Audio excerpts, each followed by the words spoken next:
When you want to succeed as bad as you want to breathe, when you want to stop making excuses and want to actually be a part of the solution, when you want to transform pain into purpose, let me tell you something about how people talk about change. Some people wish for healing, but this here, Mike, my guy, my man who walks it, lives it every single day.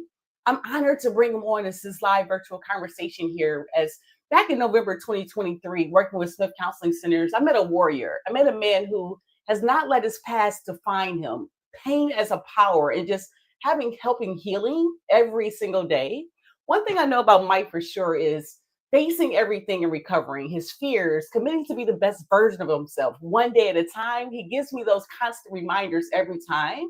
It's like family, growth, life, loving yourself one day at a time. Doesn't matter about your hours of any type of day. So, three things that you're going to get away when talking live here with my friend Mike Conat: a raw study of redemption, what God shows in people and purpose. Number two, how mental health helps you in regards to ministry and transformation using the right tools. And number three, the process of loving yourself. God is the defining order, and just understanding that everything happens one day at a time. It's so amazing that I'm going to be able to share some great information here today, as he calls himself the counselor and has a website with information that we're going to discuss here today as well. But the great thing is about addiction, trauma, grief, loss, counseling is having somewhere to land safely when you're not sure of what the model looks like, what it's going to be, and how to be the best version of yourself. Is getting around the right people, surrounding yourself with love.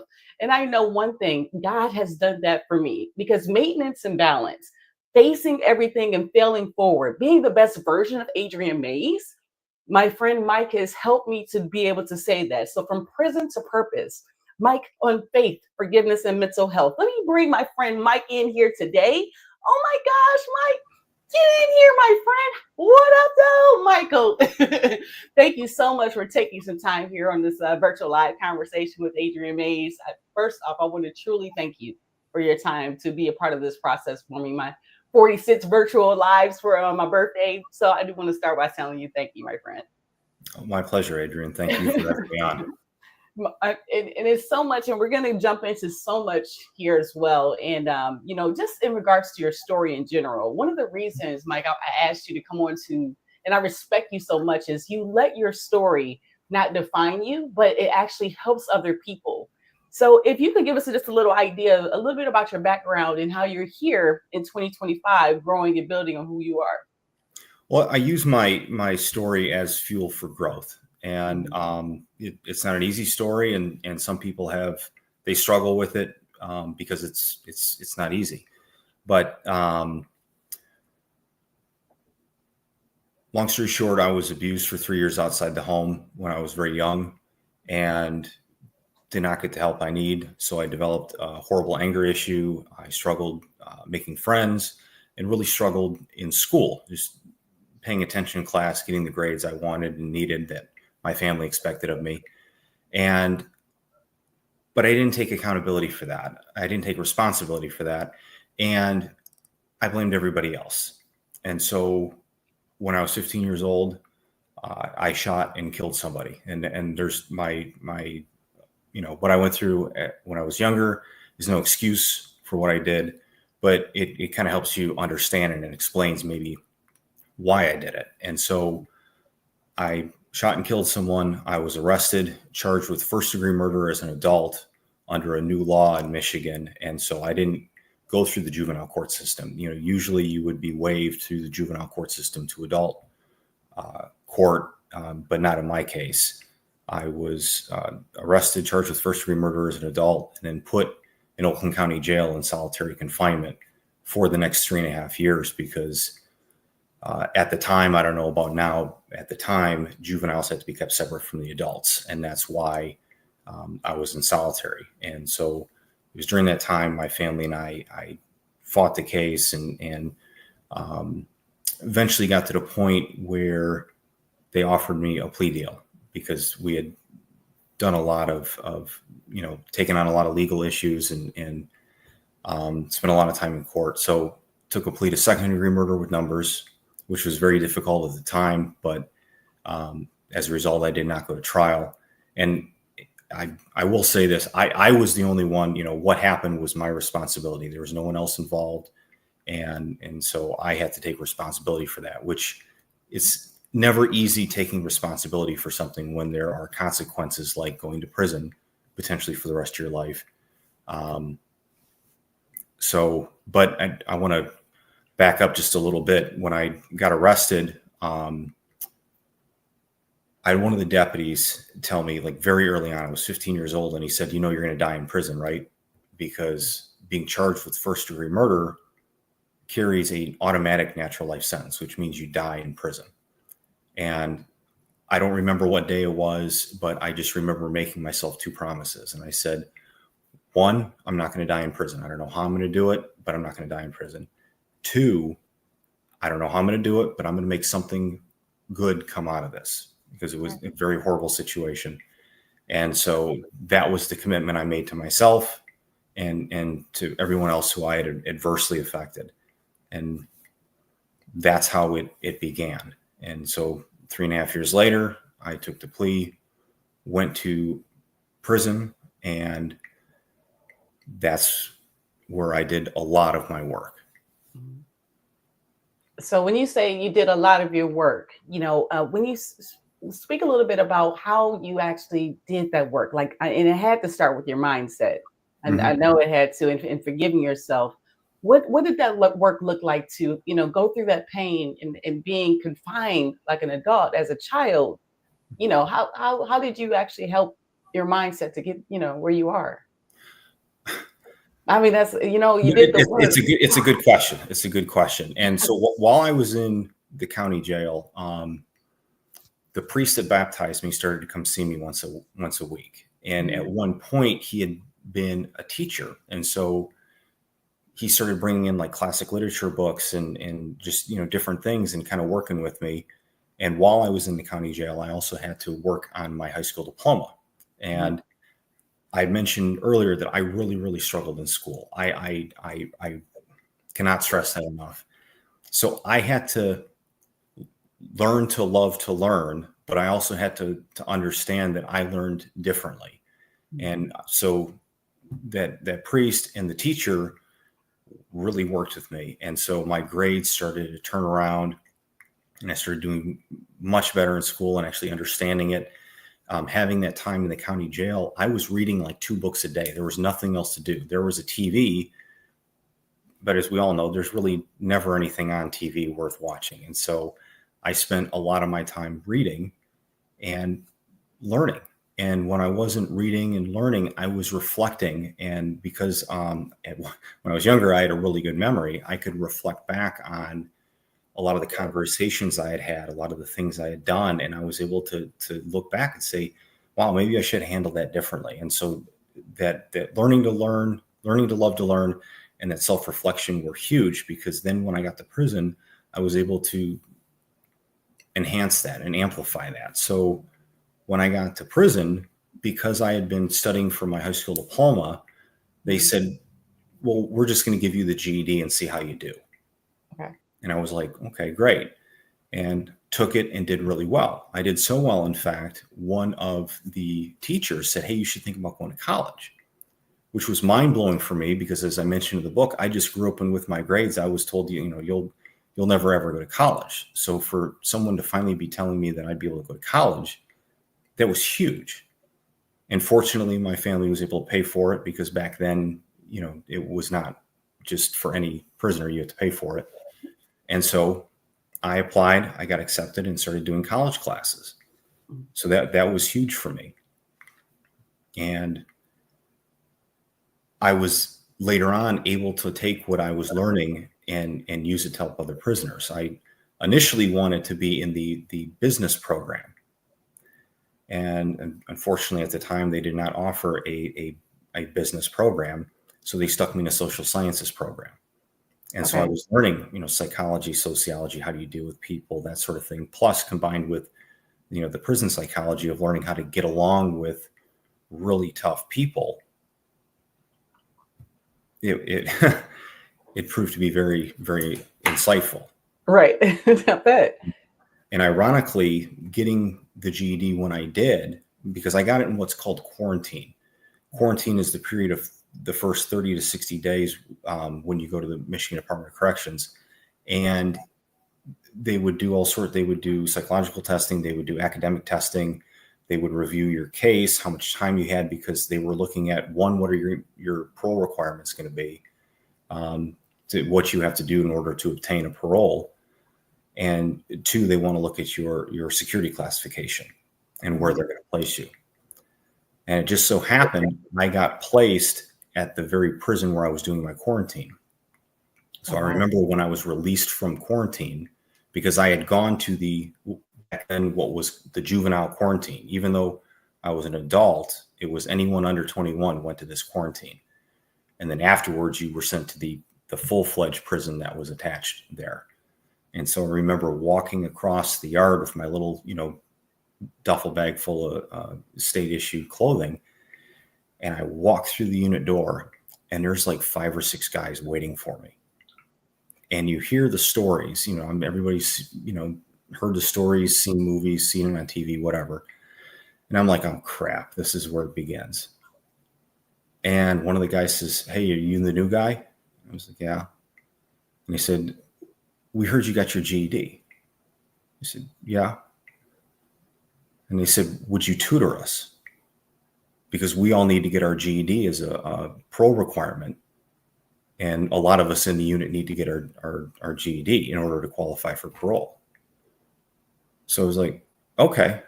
Right. I turned the day room into this giant study hall and helped a bunch of guys get their GED. And that was how I earned my street cred. It wasn't, I didn't have to get into a bunch of fights or anything like that. It was, I helped guys learn. And that taught me kind of early on in my prison sentence that my time was very different. My experience in prison was very different. And I believe I was very blessed because of that. And like we joke around in group, you were rock boss of your mind. Like you took education, and it's so great to hear this story, Mike, because you didn't like school.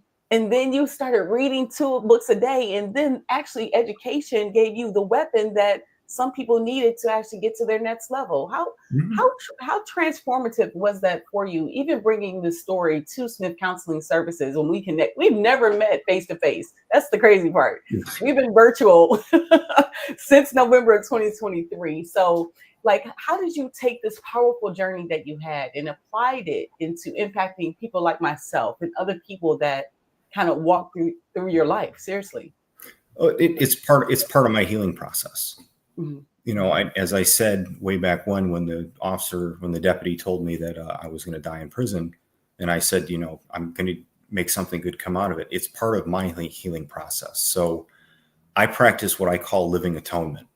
Okay. And so, I can never, even though I did my time and by society standards, I've served my sentence. I don't believe I'm ever going to stop serving that sentence until the day that I die. And so I have to keep paying back, giving forward, whatever you want to call it, because I need to atone for what I did. And so helping other people is kind of how I live with myself.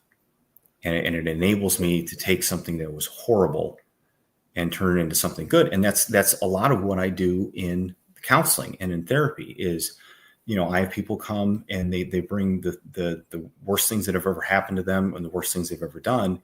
And we convert that negative energy into something positive. And that's the healing process.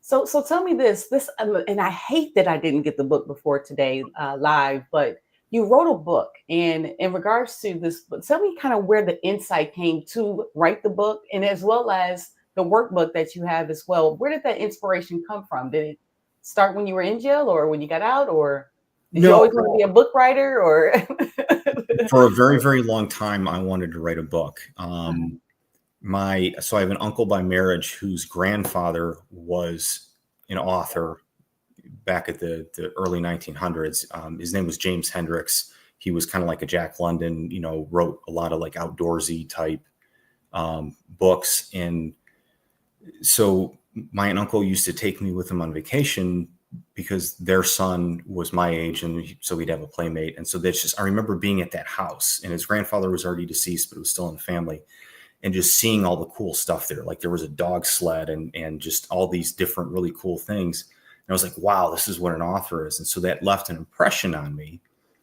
And then when I was in the third grade, we had something called Authors in April, where they would bring authors to the school to kind of encourage kids to both read and write. And all the kids were encouraged to write a book. And I had seen Top Gun around there, and it was, the original Top Gun, and it was very influential. So I decided I was going to write Top Gun Part 2. And so I wrote it, and where it was a Maverick, and it was something to do with the Gulf War. I don't remember a whole lot about it, but all the kids made fun of me, and they're like, "How stupid is that? They'll never make a sequel." And so I was kind of vindicated when Maverick came out here so many years later. But yeah, I enjoyed writing, and I really saw myself writing more fiction, particularly fantasy. And I have written a couple of manuscripts that were fantasy manuscripts, particularly one I wrote. It was basically my story, but I turned it into like a fantasy epic where the prince gets exiled and has to go on this quest and everything. But when I finished my undergrad, I still had some time to go in prison, and I needed something to keep me busy before I started grad school. So I said, you know what? I need to take everything that I have learned, and I need to write that down, and I need to turn that into a book. And so again, growing up, never thought I would write a nonfiction book. Right. But it was that desire to write, that desire to get it out and harness what I had learned and turn it into something that not just I could use, but that anybody could use. And, it was all the things that I had learned along the way. And when I wrote before, I never used an outline. And this time I actually wrote an outline because, and as I talk about in the book, the outline was basically your list of goals. And so that's how I followed the path to success, to finishing the book. Was I wrote everything I wanted to talk about, put it in order, and then I would just check it off as I went. And the book almost wrote itself. That's how easy it was once I had structured it. So I know the workbook that's on your website, and I'm gonna put your website address up here. That's free for a download. A Work in Progress: The Practical Guide to Self-Transformation. Is that the name of your actual book as well? Is that the same name? Correct. Yeah, I actually have a copy right here. It's a Work in Progress: The Practical Guide to Self-Transformation, and it is available on the dpztechnology.com store for purchase. Do you have a link to that, or is that on your website as well? It is on the website as well. Okay. I'll see if I can get that link as well. So if someone you would actually encourage them to purchase the book as well as go through this workbook. And I was looking at the workbook and the different lessons you have in here. So talk about a little bit, how did you get your thought process for this actual, not only the book, but the workbook, to have something tangible to take action after reading your amazing literature? Well, when I wrote the original book, it was never my intention to create a workbook.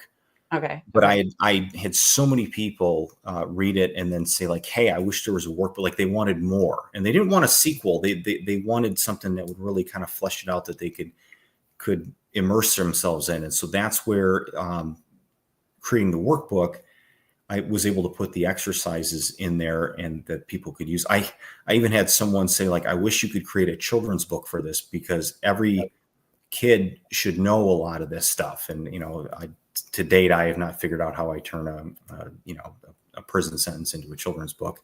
If I ever do, I'll get back with you on that. But right. But I mean, but what I was looking at, even before we started here today, some of the lessons to be able to write your goals, the importance of communication, transformation. These are the different tools and resources that people need in general. I can't wait till you get this group going that we brainstormed on earlier. So, so in regards to second chances, Mike, how important is it not only for you to look for second chances within, the world, but within yourself, and to give yourself grace? Like you said, this giving that you do is atonement for you.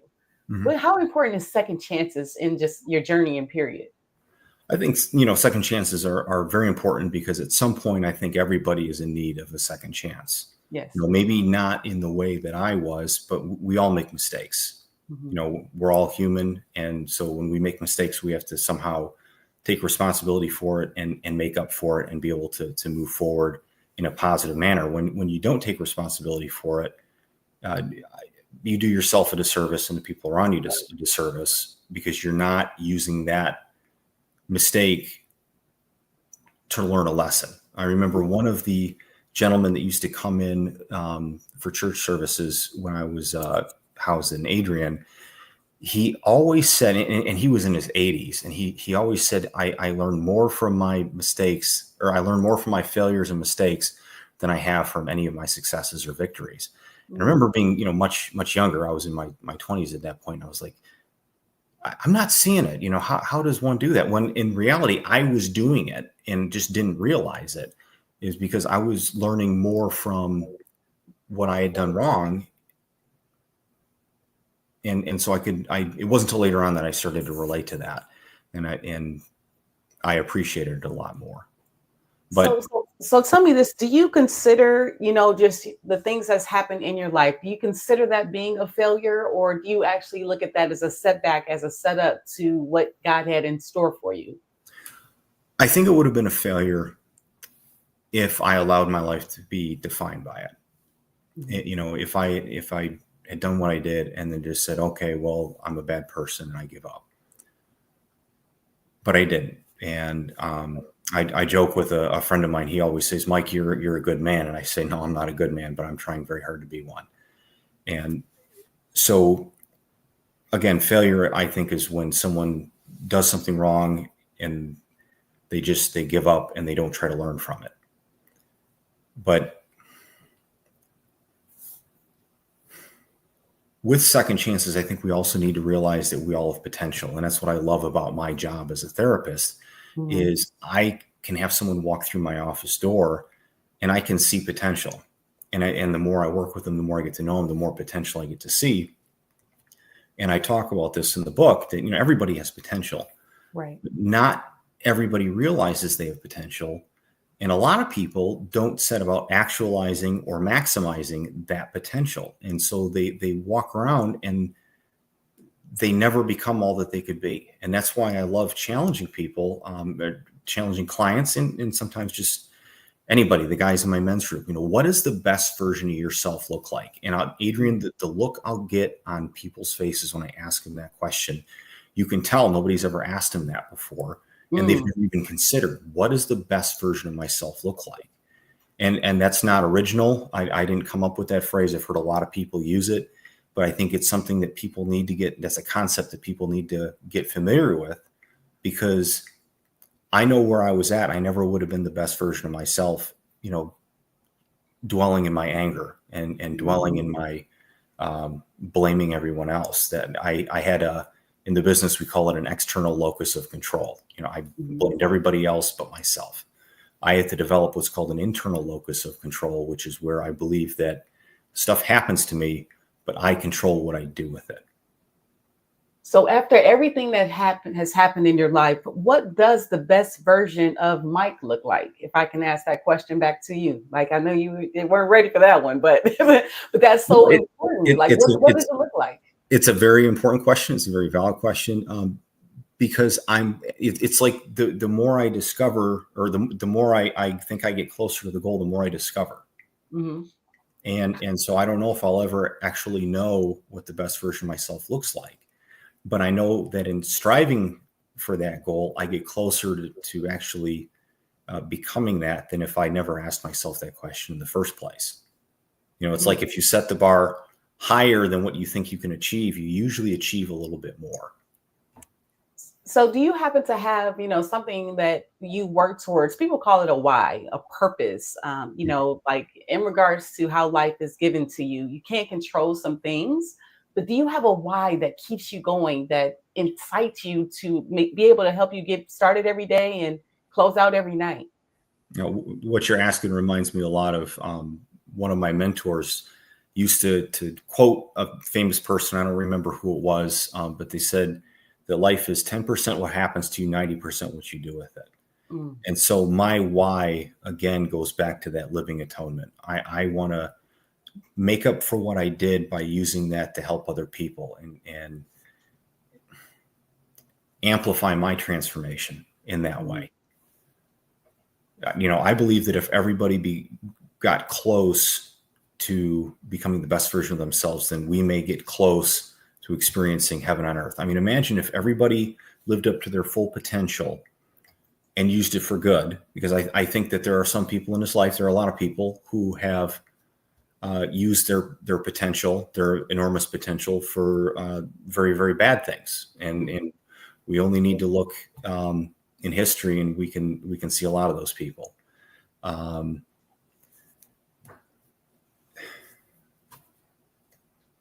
But it fascinates me because, again, everyone has potential, Right.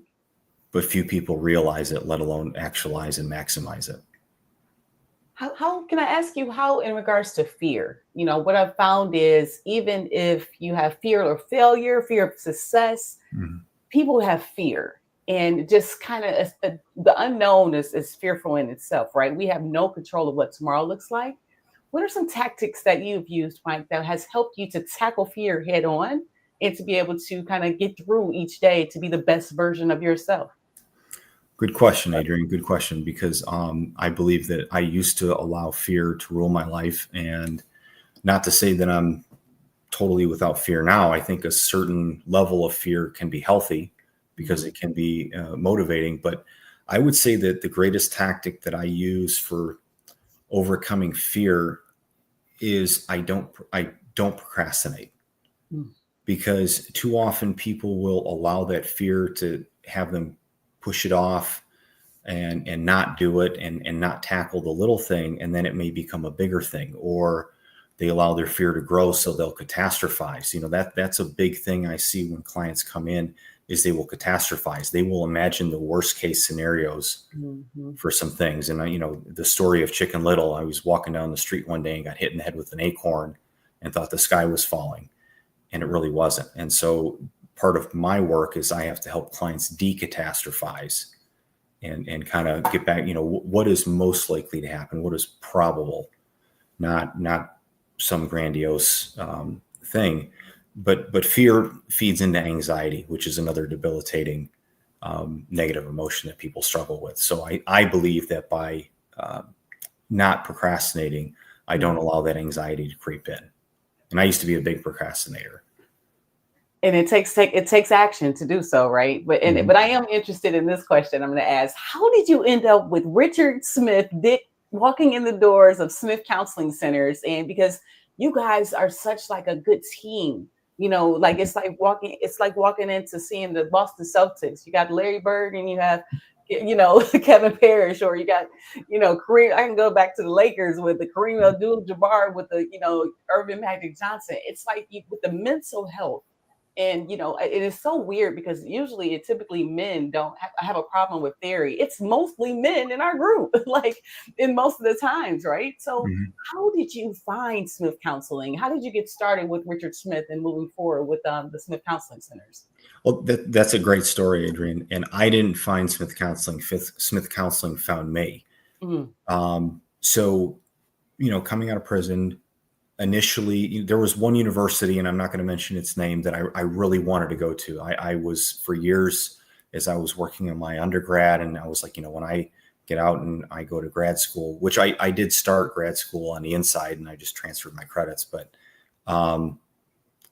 there was one university in particular. I kind of grew up in its backyard, and that's where I wanted to go. Unfortunately, when I applied, they said they didn't want someone like me.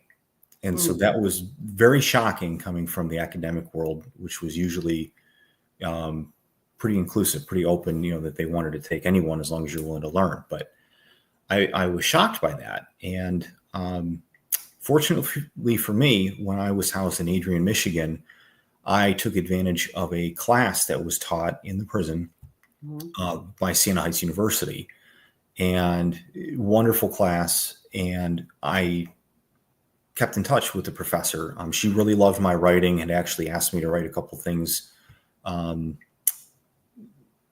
for a group she was a part of. And while I didn't take advantage of that, we kept in touch. And when she heard about what happened, she said, we have that same program here at Siena Heights University.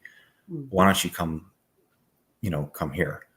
And so I applied and interviewed for it. And at the interview, the head of the counseling department, and she wasn't being malicious or anything like that. I love this professor, but she said, with your background, I don't know if you'll ever be able to become licensed. And she said, as long as you are understanding of that, I have no problem letting you into this program. So I was like, I believe in this much that I'm willing to put in the investment of, time, energy, and effort because I believe in this much. So when it came time to get an internship, as you can imagine, there were a lot of counseling places that did not want me because of my background. All they saw was the background. Well, years prior, the head of the counseling department had a student who also had a spotty background, run-ins with the law and stuff. And he went on to become a counselor, but he had interned at Smith Counseling. And she said, you know what, let me call up Dick Smith and see if he'd be willing to take Michael. So she called up Dick Smith and talked to him. And he said, oh, well, he sounds interesting. I'll give him a call. So I got Dick's call and hello, who's this? Hi, I'm Dick Smith. I heard you're looking for an internship. And I was like, yes, sir. What do you work in? And he said, well, we primarily deal with addiction. And I kind of paused and I was like, oh, okay. And I explained to him, I've never done drugs. I couldn't drink at the time because I was on parole. Right. And I had never done anything because my dad was a police officer. And so I was always afraid of being caught. And so that's why I just fortunately never got into, the drug scene. And so that's a good thing, Dick. That's a good thing. It's a good thing. But, my experience in prison was not a great one when it came to dealing with addiction because most of the people there were addicts. And so it was like, wow, it's not a great experience that I have. And, he said, well, I understand that your focus is trauma, grief, and loss. And I said, yes, sir. And he said, well, hear me out. He said, I don't see the addiction as a source of the person's problem. I see it as a symptom of a deep root issue, which is why I want you. So then that intrigued me. And I said, sure. And so he wanted me to come in and I interviewed with him and another intern who also later became a therapist there as well. They interviewed me for 2.5 hours. And at the end of the interview, Dick says, not only do I want you to start tonight. Oh, wow. We had group at 5:30. So that was, great for me. And unfortunately I didn't start that night because there's a lot of other stuff that goes into an internship, like insurance and agreements with the university and everything. But, so I started there and my biggest concern was how am I going to be able to relate to the clients? Because I don't have an addiction background. I don't know what it's like. But Dick was right. I was able to relate to the clients because a lot of the work I did was trauma, grief, loss, fear, as you mentioned, pain. And if you live long enough as a person, you're going to experience those. You may never experience addiction, but you will experience trauma, grief, loss, fear, pain, anxiety, those kind of things. And in that way, I can relate to just about any client that walks through my door who has an open mind because I have an open mind. Right. And that's so crazy when you're sharing that story, because I think about the addiction as, I have that alcohol addiction, but thankfully 21 months of sobriety, but it took me 3 times to get to the final process of, hey, maybe I should try to look at myself, And so the reason I'm so open and honest now with my journey is because, I want to help people not take 3 times. If you continue to do the same thing over and over again, that's called insanity, the definition of insanity. So you got to do something different. So I say all that to say, how do you think that, and this is the honest question, because when we deal with this because of our background, how did you get through being labeled? You're not good enough in regards to being with your license. You're not good enough for this location. How did you tackle those moments and consistently keep going? What helped Mike push through those times? I know when I got my first smack in the face with my mortgage license being taken, taken from me or not being accepted because of my felony. I was like, this doesn't even have anything to do with houses. And then same thing with insurance. It was like, so that's why I go so hard on this digital marketing and AI journey, because I have to create my destiny because of my background. And I want to show other people that to do the same. How did you push through those labels, Mike, when you received that rejection from these universities or different places that you wanted to go, and you're a good person? I mean, you got something on your record. Yes, you made Mhm. it maybe a bad decision, but what tactics do you use to get through that, my friend? So there's something that I love to use, and to answer your question, it is I take that as a challenge. When Mhm. they said, you can't get into this university, you won't be able to get this license. I took it as a challenge, not a no, not a door slamming in my face. Mhm. I had to be persistent. I had to be consistent. I had to be persistent. And so there is something called reframing, and I'll get to that in a second. But basically, there's two ways of dealing with an issue. Mhm. There's problem focused coping and emotion focused coping. So the problem based coping is where there's something you can actually do about the problem. And Mhm. your sink is leaking, so you replace the seal, or you get a new sink altogether. Um, but emotion based coping is a little different. It's where you cannot do anything to change the situation. And the example that I always give was, ever since I became incarcerated, my family was really trying to do anything they could to get my time changed so I could come home sooner. Mhm. And I really appreciate their efforts. I mean, we did everything. We did appeals. We tried commutations. We even tried to get tried to get laws changed. There a lot of effort on behalf of a lot of people. And it got to the point where I had exhausted all avenues. Mhm. I had tried for another commutation and was told, like, hey, the governor really likes what you have, but um, they want X amount of time served, and you're just shy of that by a year or whatever it was. And so literally I was out of options. And so I had to accept the time that I had remaining, but I had to reframe it as a challenge. And Adrian, I really think that that's when I experienced the greatest growth, Mm. because I accepted, not that I was just giving up, but it was like, I accept this, but I'm still going to use it for something positive. And that's when I wrote this book. That's when I started grad school. And it was while I was in grad school, we had to do an assignment where it's called a peer review journaling. And so where we had to select different articles from professional journals and do a peer review on it. And there was this one uh, journal that really struck me. And so out of all the journals that are published in the world, this one, ironically, it was called Human Development. And it was Okay. put out by Guest House, which is in Lake Orion, Michigan, of all places.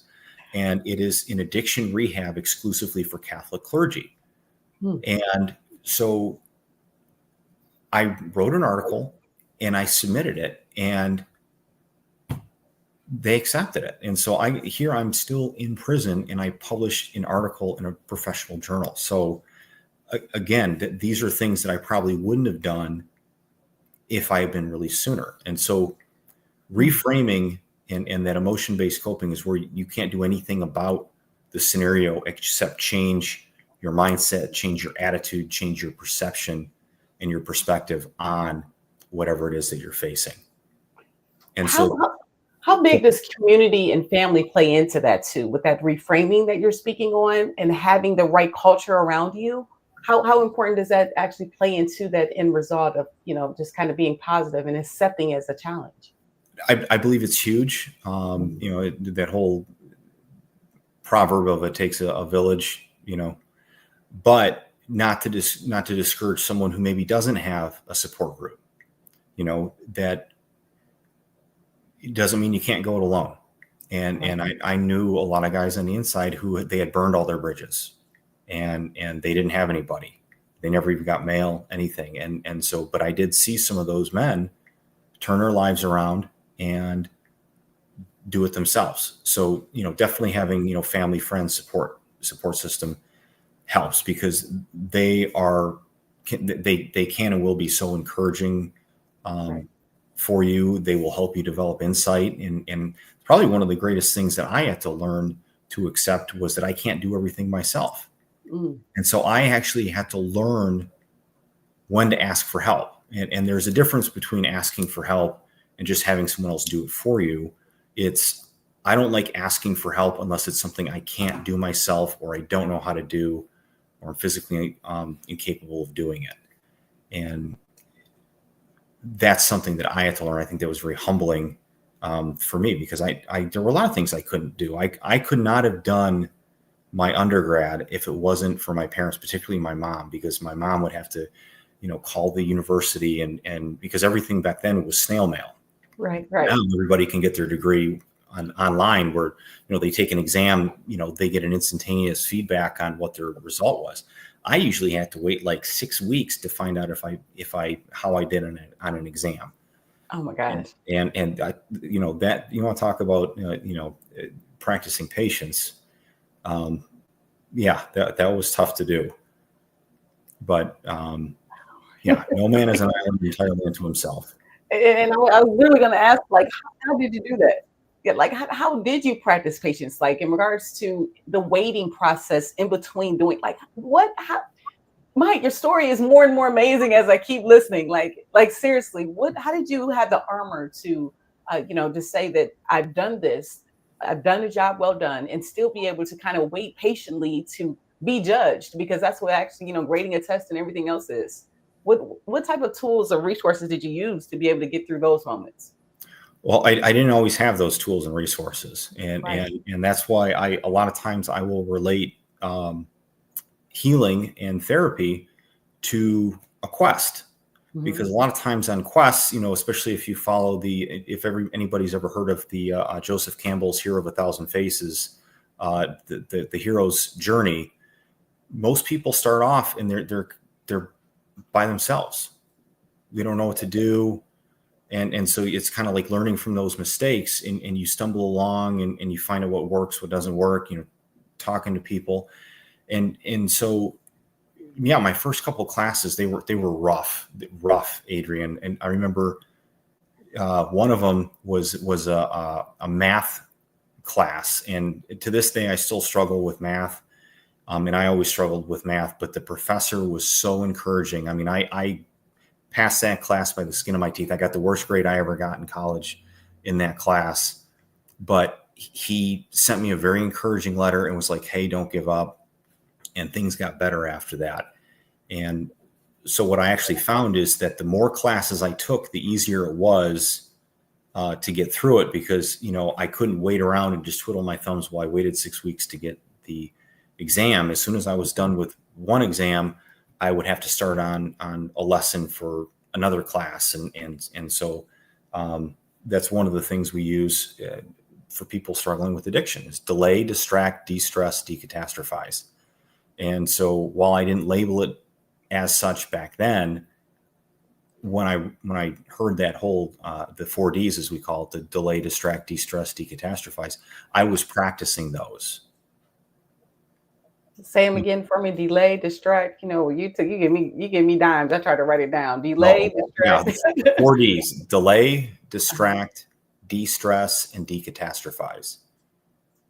Decatastrophize. Now, how do you use these in order, as tools for success? Like that is, hang on, I spelled decatastrophize wrong. How do you use those 4 Ds in regards to just in your journey? And excuse my spelling. I can spell, but decatastrophize. Delay. It's sometimes so often we want to react to something, and we've talked about this in group, that there's a difference between reacting and responding. Reacting is with little or no thought. Responding is with thought. And so I would say you delay reacting to the negative emotions. Have that patience, give yourself that little extra time so that you can respond. Mhm. Distract. Well, if you distract yourself, it's much easier to delay, isn't it? Right, right. So those two, I think, really go hand in hand. And if you're distracted and you're not thinking about whatever it is that you want to think about, it helps you de-stress because you're not fixated on it. Mhm. And again, decatastrophizing, you have to use logic. You have to use that positive self-talk, that reassuring positive self-talk, that it's not going to be the worst case scenario. I mean, yeah, there may be a small percentage where it turns out to be that worst case scenario, but I really think if people delay, distract, de-stress, and decatastrophize, they can get through a lot of things in their life, and they find that it doesn't become the worst case scenario, because you can make it the worst case scenario appear very easily. That's and it goes into the 4 P's. I can't take honestly credit for this, but this guy Mike P in my training camp for soul that I do daily, Uh, pause, ponder, pray, and proceed. So I like that. kind of the same, right? Like in Mhm. regards to pausing, don't, because as an alcoholic, I react. I'm trying to fix this, explain that. Mhm. But I've really learned, and this is the craziest part about this journey that I'm in. Like, I have 2 degrees, I had the 6 figures, had all the things that I thought was supposed to make it. But what I've really found, honestly, Mike, is being able to be authentic, doing things and actually having conversations, learning to love myself through it all and try to be the best version of myself. That's the gold mine. That's the billionaire journey that I talk about. That's reaching the mindset portion to help other people. Mhm. So I say all that to say, because these tools that you're giving us, right, the 4Ds, and even anyone watching live or even the replays, they're able to go back to this information to be able to help them in those moments where, mentally they need a little assistance. So talk about how difficult for those that might not, because therapy does have a negative connotation on it. I've tried to get all of my family and friends into therapy. Once I look, when you figure out it's cool, you want everybody to come do it, right? It's like buying a new outfit. So what Yeah, do you say to those people that struggle with even taking that first step and walking into the open idea of therapy, being open to it? great question, Adrian, because yes, there's a lot of stigma attached to therapy, to mental health, because, and it's not just the stigma itself. I have found in working with people from different, races, religions, immigrants from other countries, they carry their own little nuanced stigmas. But so often people think that, well, if I go talk to a therapist, I'm crazy or I'm nuts, and everybody's going to think I'm, and it's not the case. So many people come and they just want to be heard. That they want someone to talk with, and it depends on where they're at, but that's what the therapist's job is, to kind of meet them where they're at, and draw them into the process of healing and therapy. And therapy and healing is a process. Yes. A lot of people, they're so afraid of the stigma that they wait until they're in crisis, and then they walk through the door and they want me to wave my magic wand and make them all better right now. And it's like, well, if you would have come, 6 months ago, this would have been a little easier to work with, but we can still work with it. And I always relate therapy and healing to going to the gym. Mm. Arnold Schwarzenegger, Dwayne Johnson, they didn't walk into a gym one day, lift some weights, and walk out looking the way they do. Right. It was a consistent process. And anybody that's ever gone to the gym who hadn't previously gone to the gym, they know what I'm talking about, because you walk in, you lift some weights, and you're really sore for, a great many weeks. And then, probably after 90 days, you notice that, oh, what I'm able to lift goes up. The amount of weight I'm able to lift increases. And then after 6 months, other people start to notice, wow, have you been going to the gym? Are you working out? You look, and so, yeah, at first it's going to be very difficult just to get in there and to start doing the work. But there's a saying that it's easier to stay in shape than it is to get in shape. So don't wait till you need to get in shape to go see a therapist. Go maybe before you need it. I firmly believe that everyone, regardless of their situation, should have at least 8 therapy sessions in the course of their life. Just at least 8, you said? At least 8. Even if your life is practically perfect in every way, you should still have at least 8 therapy sessions in the course of your lifetime, just to talk about things, to process things. Sometimes the therapist takes on different roles, wears different hats, because some people need a sounding board. Sometimes people need another person to kind of validate what they're saying or what they're thinking. And in other cases, they need someone to challenge what they're saying and what they're thinking, and to say, no, that's not the path you want to go down. You want to go over here. And so, but they'll never know unless they go to therapy. Right. And that's why I encourage people, don't wait till you're in crisis to go, because then that makes the journey more difficult. Start earlier. Right. So is there a difference? I go to, well, I actually do both, right? I have one-on-one therapy as well as group therapy, but is there a difference, or do you encourage one over the other in regards to just getting started with the therapy step?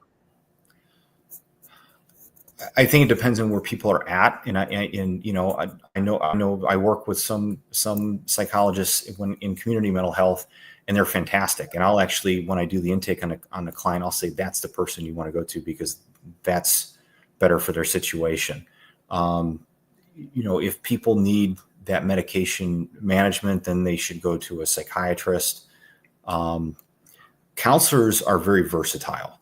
That's why I wanted to be a counselor, is because I can do the things and work on things like, anxiety, depression, trauma, grief, and loss. But I can also work on the positive psychology. How can you improve your performance, through goal setting,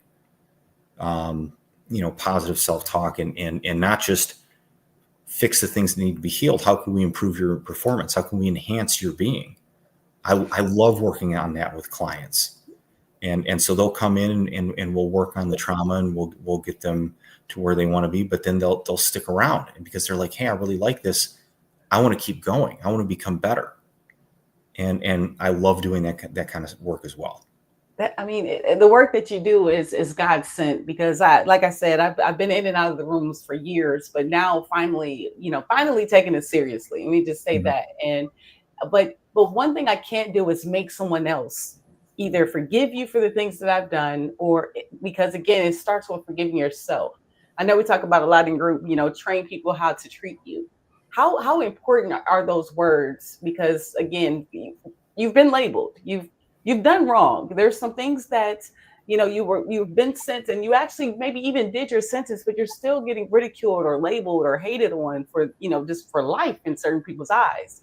How do you get, like, what are some different ways, or how do you get through those struggles to be, because, I get fingers pointed at me all the time, in regards to where I am right now. Don't forget, I'm pointing fingers at myself.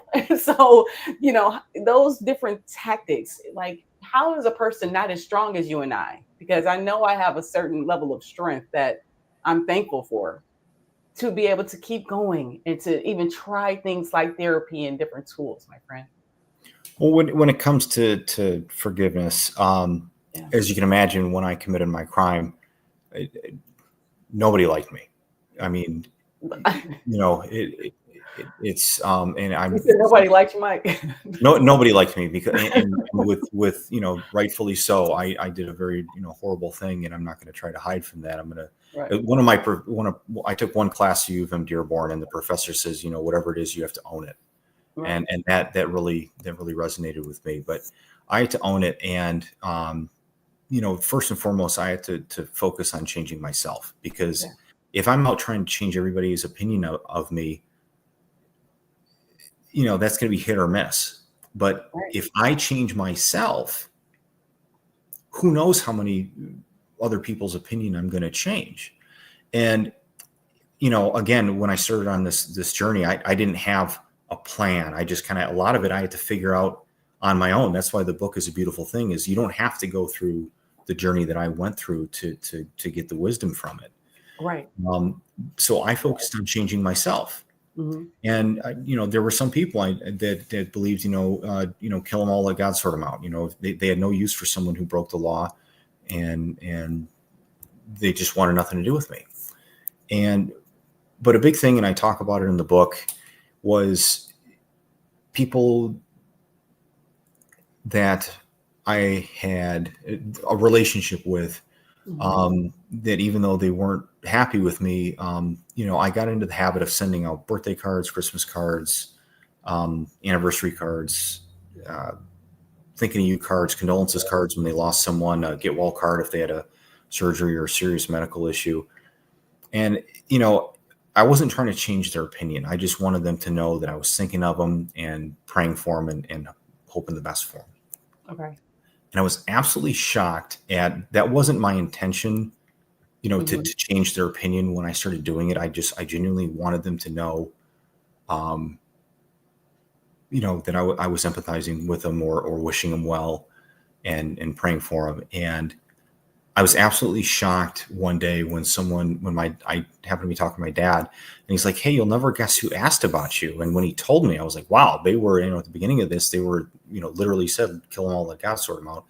And here they're asking about me. And then after a while, they start responding with letters, and then like, "Hey, can we come up and visit you?" Or here's our phone number, give us a call.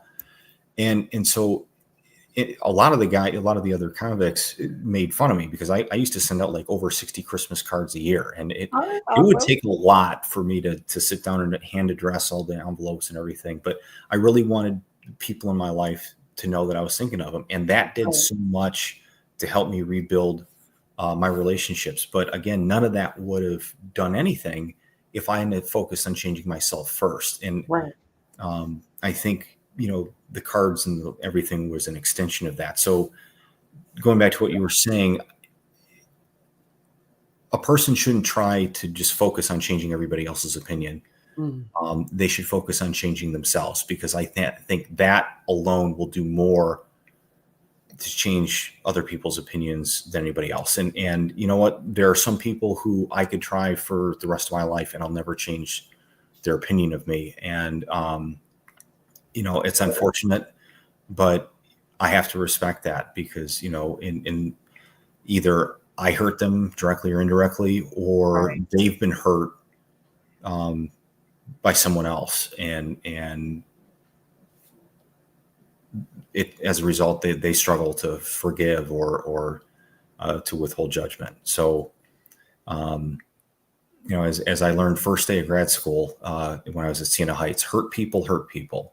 Yes. And so when I heard that phrase, it helped me understand a lot. And I realized that to break that cycle is I had to intervene in my own life and work on changing my life. As Gandhi said, be the change you wish to see in the world. And so I try to focus on that, and I try to focus on action expresses priority.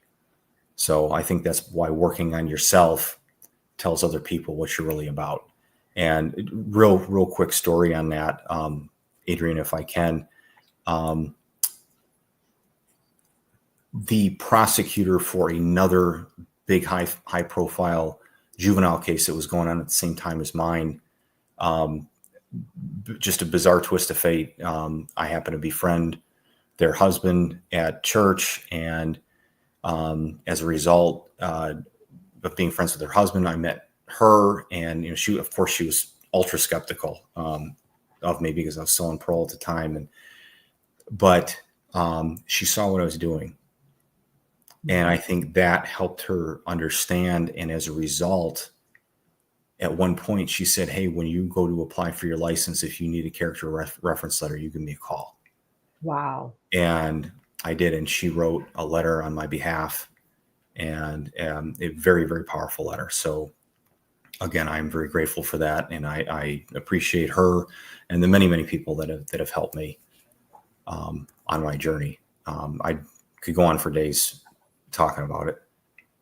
But how does that make you feel that someone actually sees your transformation? Like, I know when the little miracles happen in my life, when I get these blessings that God gives me that are just out the blue, it makes me smile now. But when someone is able to put it into words and even offer the opportunity to help you, not even looking for any type of return, just seeing what you do, how does that make you feel, Mike? Just coming from prison and being honest and making the mistakes you've made to where you are now, being an impact in my life, and I know in thousands of others. Well, it's a great feeling, Adrian, because that's kind of the instrument with which I measure my progress. Yes. And I'll tell you, I didn't have to wait for to be released from prison for people to see my potential. I was very blessed to be a part of a program called Chance for Life while on the inside. And Chance for Life is led by Tom Adams and Jessica Taylor. And Tom Adams, he's owns a corporate talent recruiting company, and then Jessica's a retired former Detroit police commissioner. But Tom said that he believed that convicts possessed business knowledge, potential, and leadership skills. Okay. They were just using them in the wrong way. And he and Jessica firmly believed that with the right training, these men and women. Well, thank you. Great picture. Great picture. I know a lot of the people there. In fact, I believe I was at that event. Oh, hey, if you look in the upper left corner, I am the. There you are, Mike. Look at Mike. I see you. That was not planned. They believe that with the right training, that these men and women could be become persons of positive influence, and so I got involved in that program and was very blessed. I was a communication class facilitator for them, and they have a wonderful curriculum. And the nucleus really is the training and the what's called the mediation center, where disputes can be resolved non-violently by prisoners. And so that was a beautiful program. And Tom and Jessica were, certainly behind me, and it was a pleasure to have them at my graduation party when I finished grad school, to have them there. And it was ironic at that event that you were just that picture you pulled up. I was at that event, and someone came up to me and said, "Hey, there's an individual who wants to talk to you." Okay. It was my judge. So my judge is a huge Chance for Life supporter, and he comes up and just shakes my hand, and because he was on the board, he knew everything I had been doing. And he had read the book and was just like, "Hey, you're doing a great job," and that was again just an amazing moment when that happened. And I've been, while I wish none of this had ever happened, I often say prison was the best and worst thing that ever happened to me. And while I wish it didn't happen, I've been very blessed through my journey. And that's why when we were talking last week, I think it was, I threw out those two Bible verses to you, that Romans 8:28, that God can work all things for good for those who love him and are called according to his will. And then Genesis 50:20, that what man meant for evil, God can use for good. And I believe that my journey has been a reflection of that. And I'm just very humble and very grateful for everything that I've been able to do, because I know I didn't do it alone. How does God play a part in your story, in telling, and how important, if I really want to know, is to share your authentic story, to be, you're not a guru, you're not going and flashing around, you're not talking about it in a negative connotation, you're here to help people. Yes. How important is it to be authentic and sharing your story and just owning it, like you said, taking accountability of what you've done in the past, but still working through those struggles to be the best you?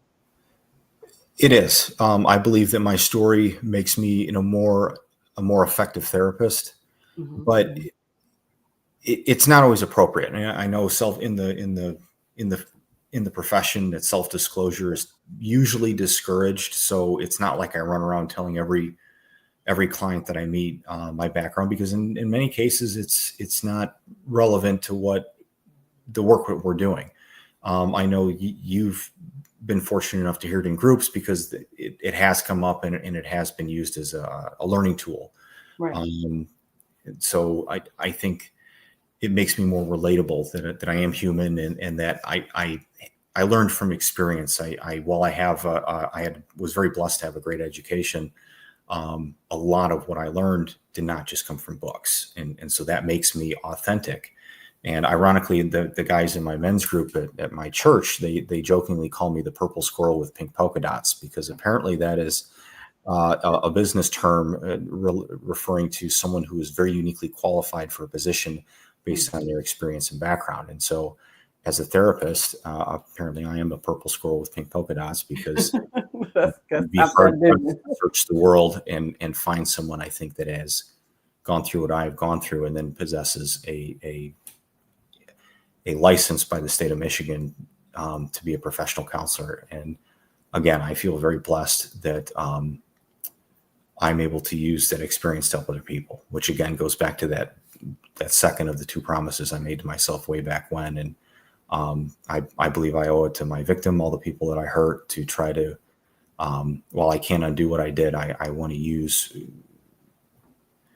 my experience to help other people. And I think that is the best way that I can atone for what I did. And I definitely want to be respectful of your time. I looked and I was like, Jesus, I hate when time goes fast. Well, you can keep doing it if you want to. It's your fault.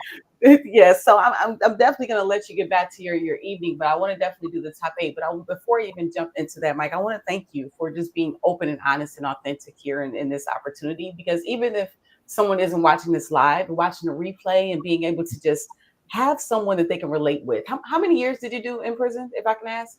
Roughly 20 years, 8 months, 10 days, but who's counting, right?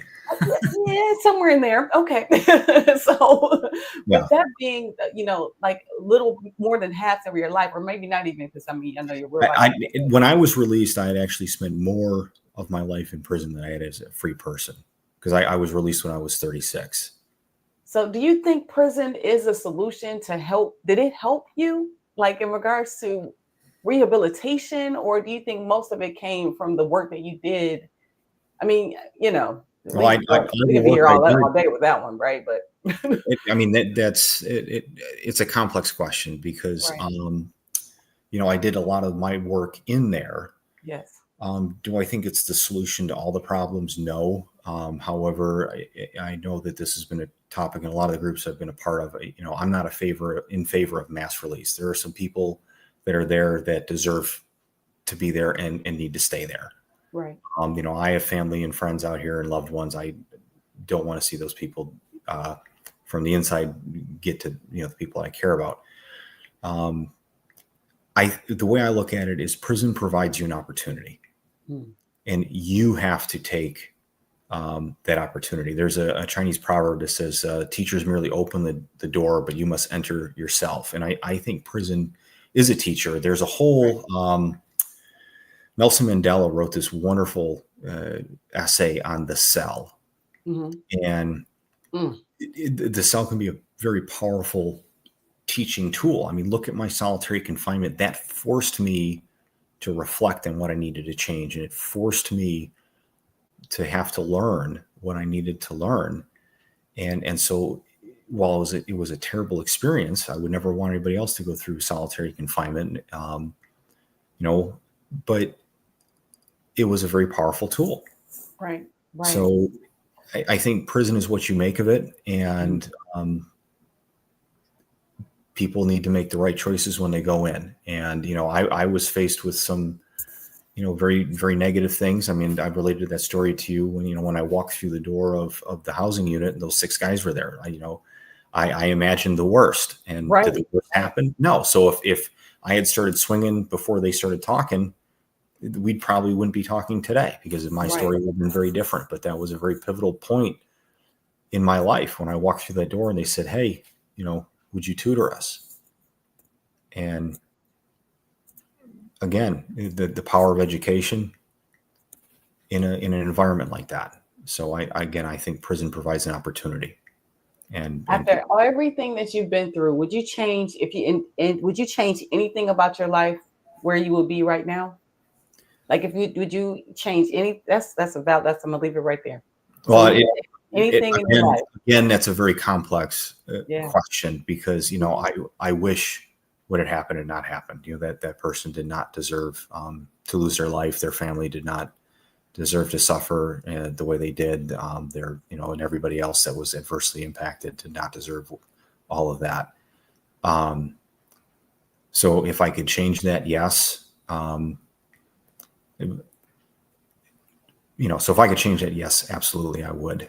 But I know that if I did, I don't know if I'd be the person that I am today. And so I guess that's maybe the silver lining in that storm cloud, is that I am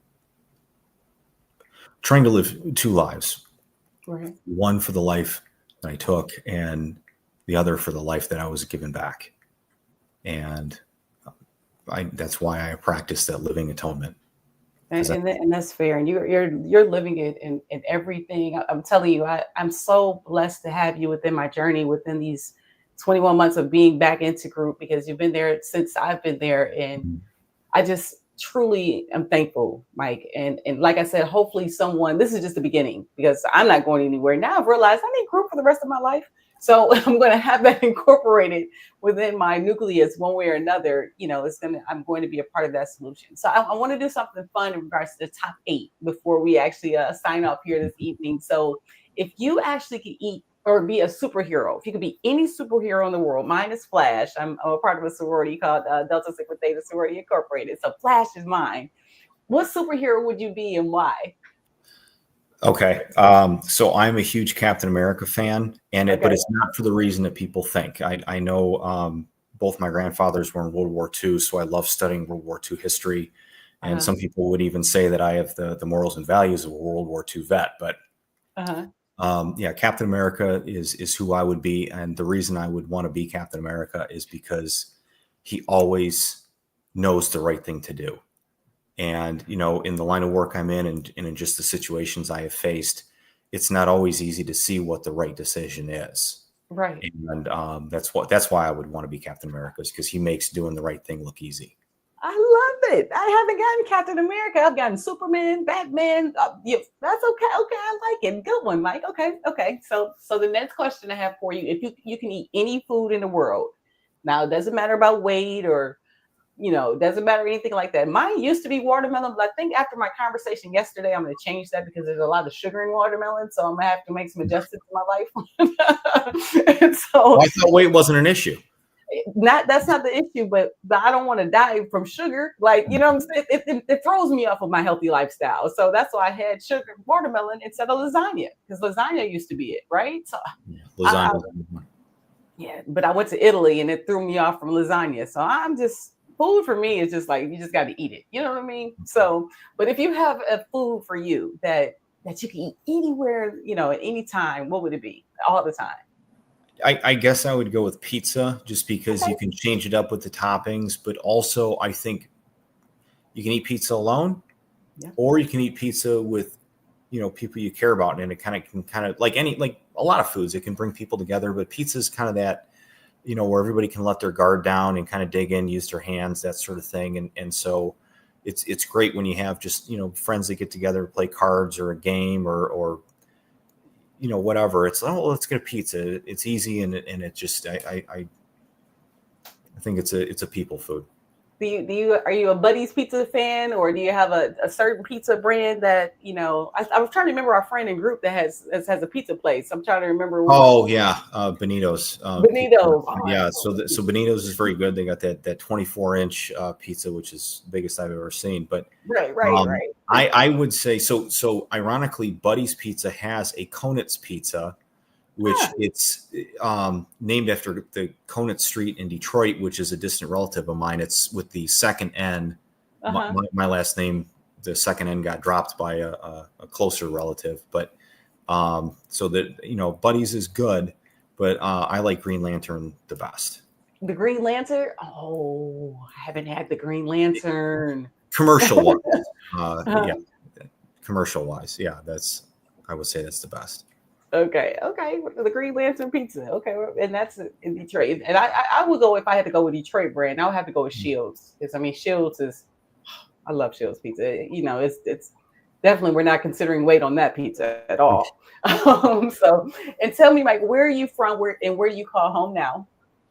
So originally I was born and raised in Rochester Hills, Michigan. And, lived there till I was 15 and became incarcerated. Now, and I was released to Rochester Hills, but now I live in Shelby Township, and I am just over the border. So Shelby Township is on the border of Rochester Hills. So I am just on the border of Shelby. And so a lot of times, because I love mountain biking, I love the trail biking, and I have a lot of trails near my house. And so a lot of times I will bike into Rochester and through Rochester. So I still maintain a lot of ties. Still go to church in Rochester.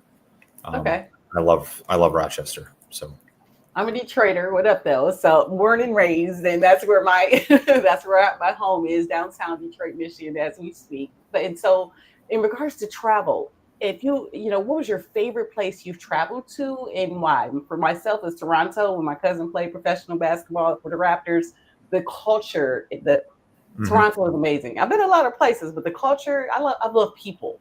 What's your favorite place of travel and why?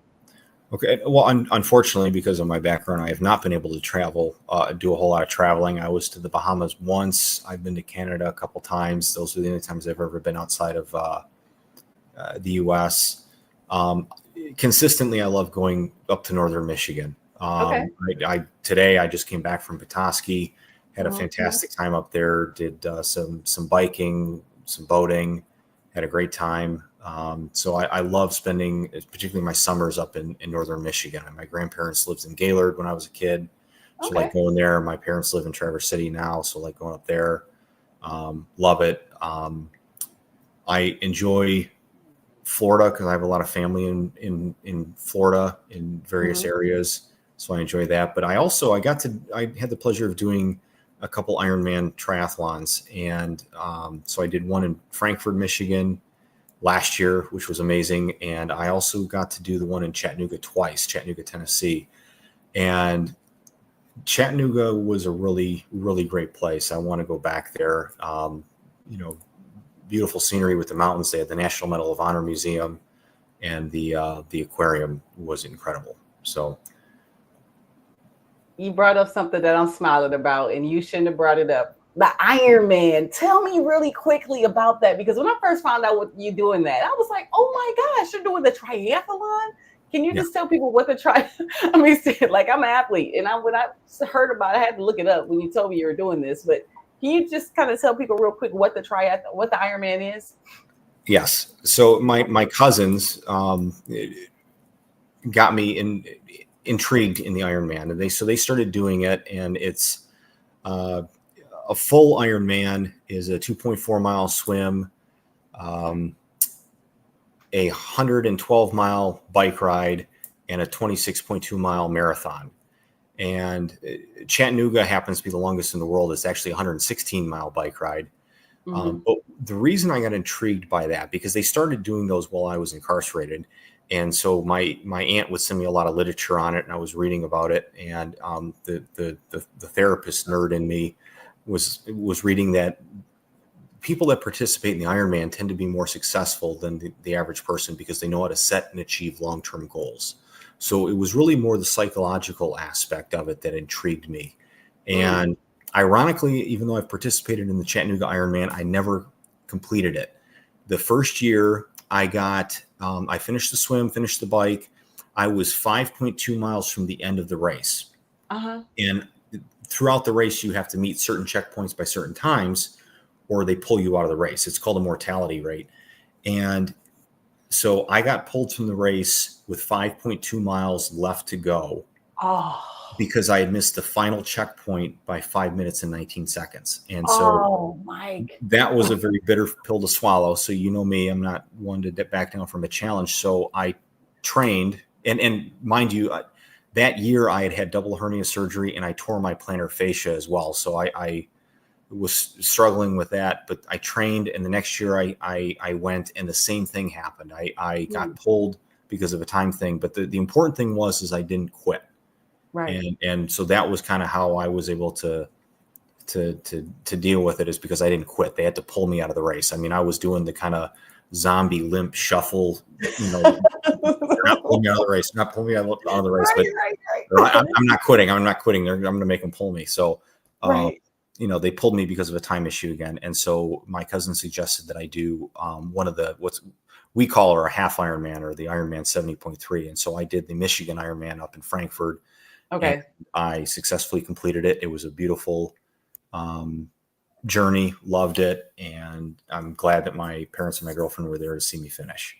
Good for you. And that what I'm telling you, when I heard that, because being I've heard of the Ironman, I was an athlete, I was a sprinter, and I would so I ride the bike, but just maybe a couple of miles. So that's never been on my to-do list. But when I heard you were going through with that, It's a mindset, Adrian, and I can I tell you, know. I was in the best shape of my life when I was 29 years old, and the guys at the weight pit used to joke with me because I had blonde hair. I looked like Brad Pitt from the movie Troy, Uh-huh, and uh-huh. they would call me Adonis, because even though Brad Pitt's character was Achilles, they were messing with me. But um, even when I was in the best shape of my life, I could not have done an Ironman because it was all up here.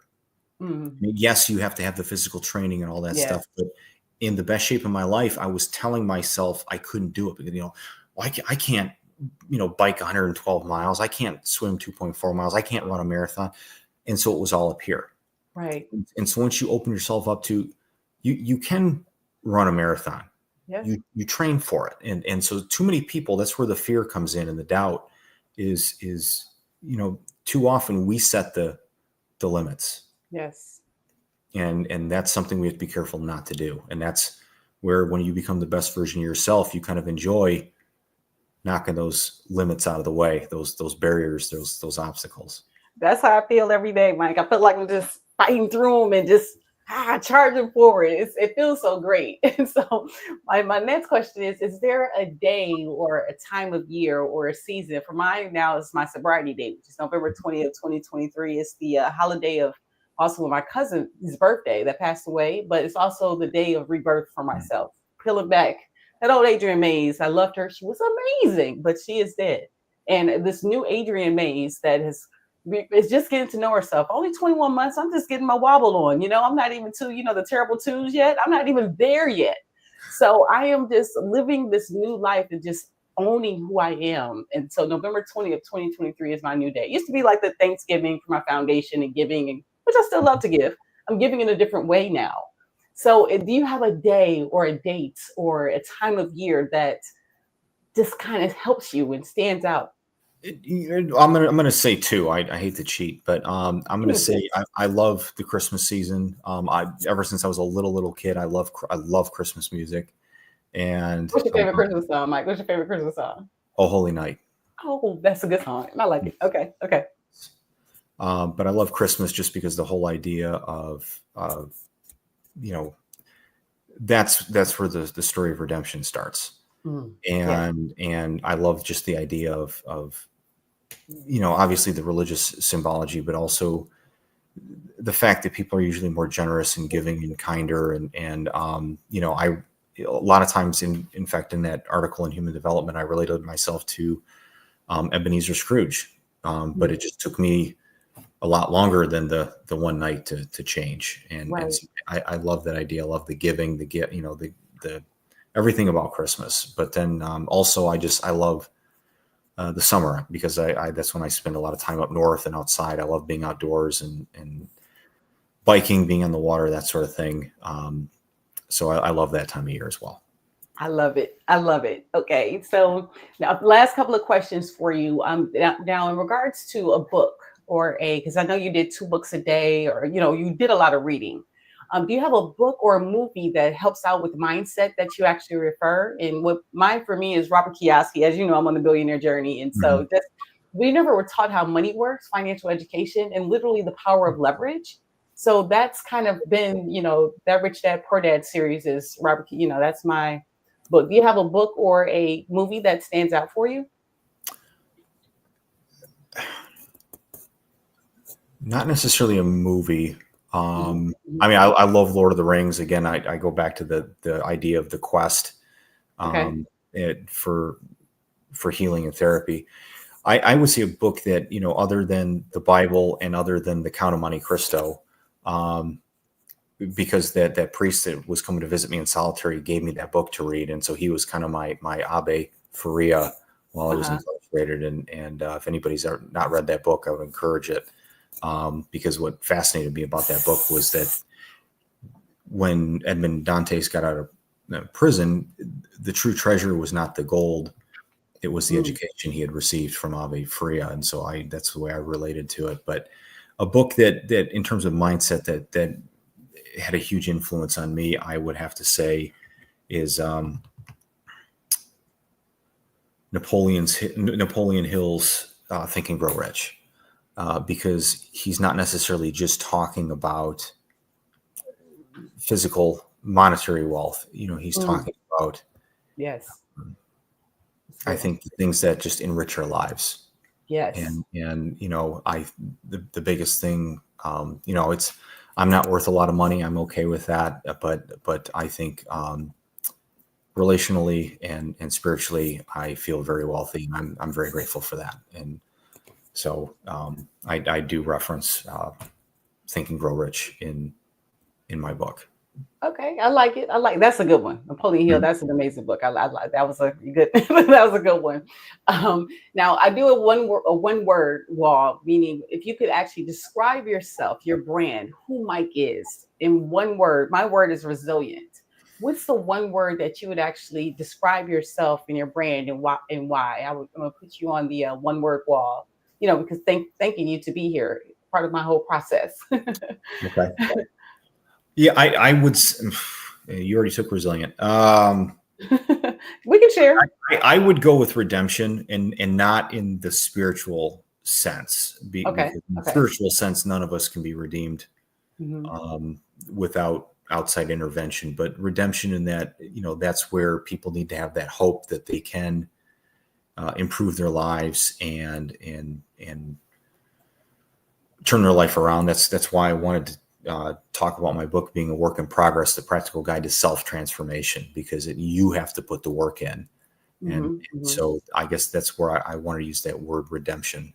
And, um, you don't get it in one day. I Right. talk about that, my living the living atonement. I don't believe I'll experience that redemption until I breathe my last breath, but it's only if I continue to practice that living atonement. I love it.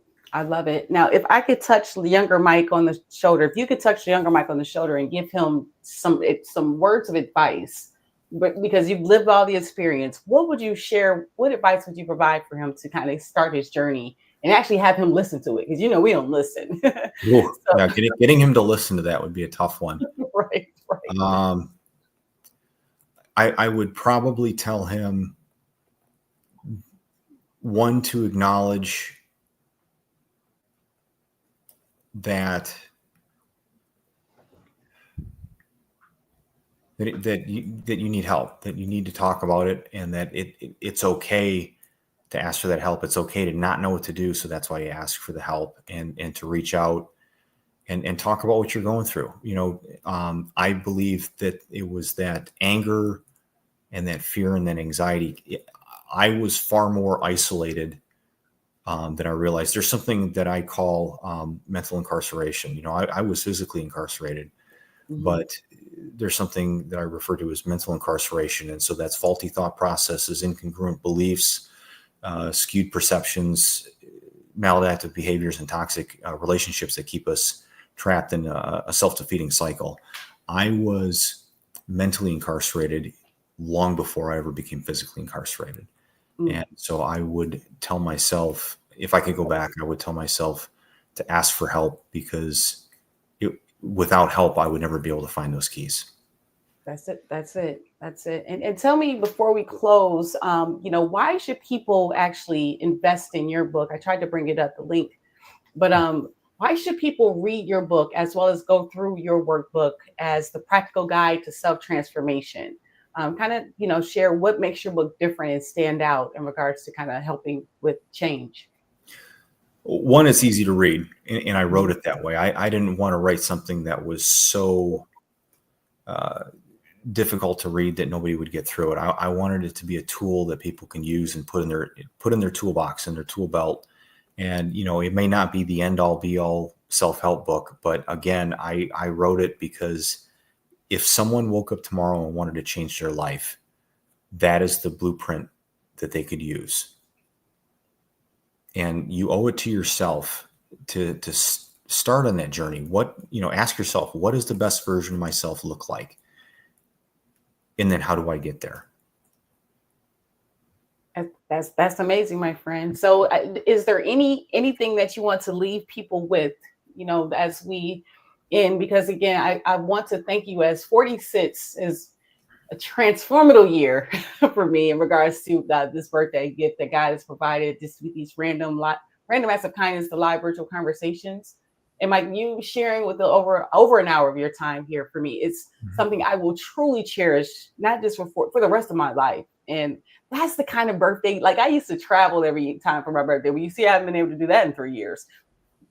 Pause. So, but doing this and having this conversation with you just kind of letting it all out and letting your story lead you, and it's made such a huge impact with me, and I wanted to share you with the world, and literally know that therapy works, getting communicating works, loving yourself really works, and you, my friend, have a lot to do with my transformation. So I truly want to tell you thank you. Like, I can't say it enough, in regards to just your mindset when I come in a group, your supportiveness in regards to my journey, even showing up here for me live, leading up to my birthday. It's things that I don't care if nobody's watching it. I'm watching, you know what I mean? And I know I'm not supposed to think like that with social media, but what I realized, people get caught up on these views, and do the work. It's going to come when it's supposed to come. And that's not just with social media, that's with everything. And that's some of the tools and things that you've given me, Mike,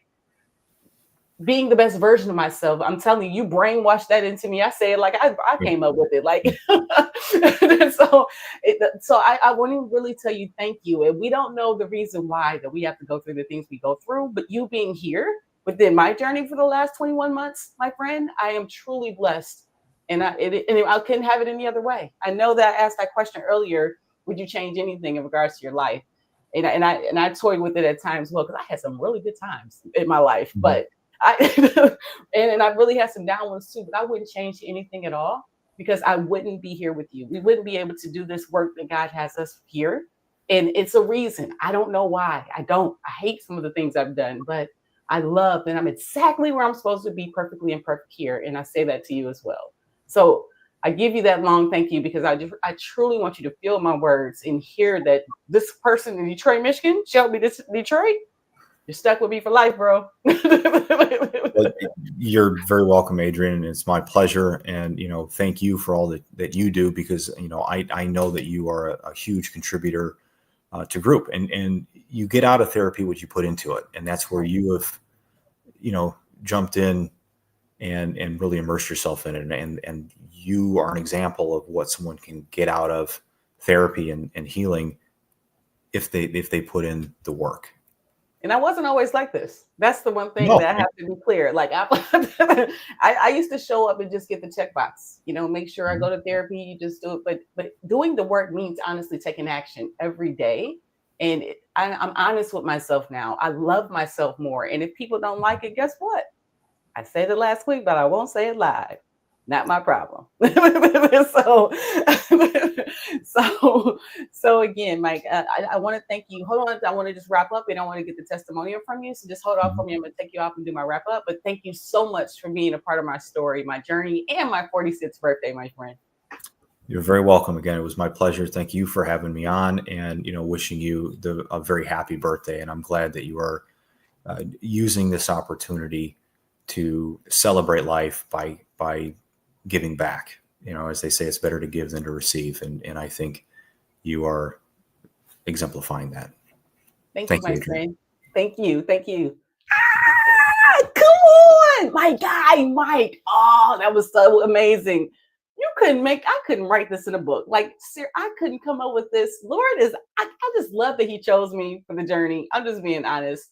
Mike, from prison to purpose, on faith, forgiveness, and mental health. And if you notice, I hadn't said his last name because I didn't want to say it wrong.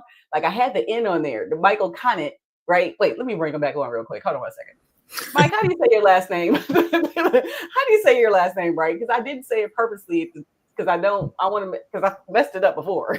Yeah, no, my last name is Conat. Conat, see? Yeah. Thank you, Mike. Okay, You're I'll welcome. take you off now. Michael Conat. Ha! I got it. So from prison to purpose on faith, forgiveness, and mental health. On a serious note, everything that was provided here today, the scriptures, the thought process, the ways to actually transform, the seriousness and the impact that therapy can have in your life, even if you're watching a replay, and it could be years from now, because this is going to be a long journey for me. I did not have this design, but guess what? I'm here and I'm a resource for you. If you scroll past this one day, I don't care when it is, hit me in the DM at Adrienne Mays. Connect with me. If you just really want to be open to therapy, we have a good time in therapy, but we do the work.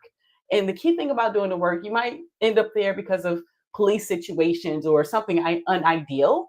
But if you actually just start to forgive yourself just a little bit every day, just a little bit, I'm still just getting started. Like I said, just 21 months sober, and I'm just getting my wobble together so I can stand on my legs. Because I'm getting into them terrible twos here soon. So I really just look at life every single day as an opportunity, like Mike shared with us. And hopefully you were able to get some value out of this live, because I know I surely did. So Adrienne Mays, 46 Random Acts of Kindness Live Birthday Edition. Michael Conat, thank you so much for your live with me. I will, I shall be victorious. What up though, Detroit, Michigan? See you soon for the next one. This is.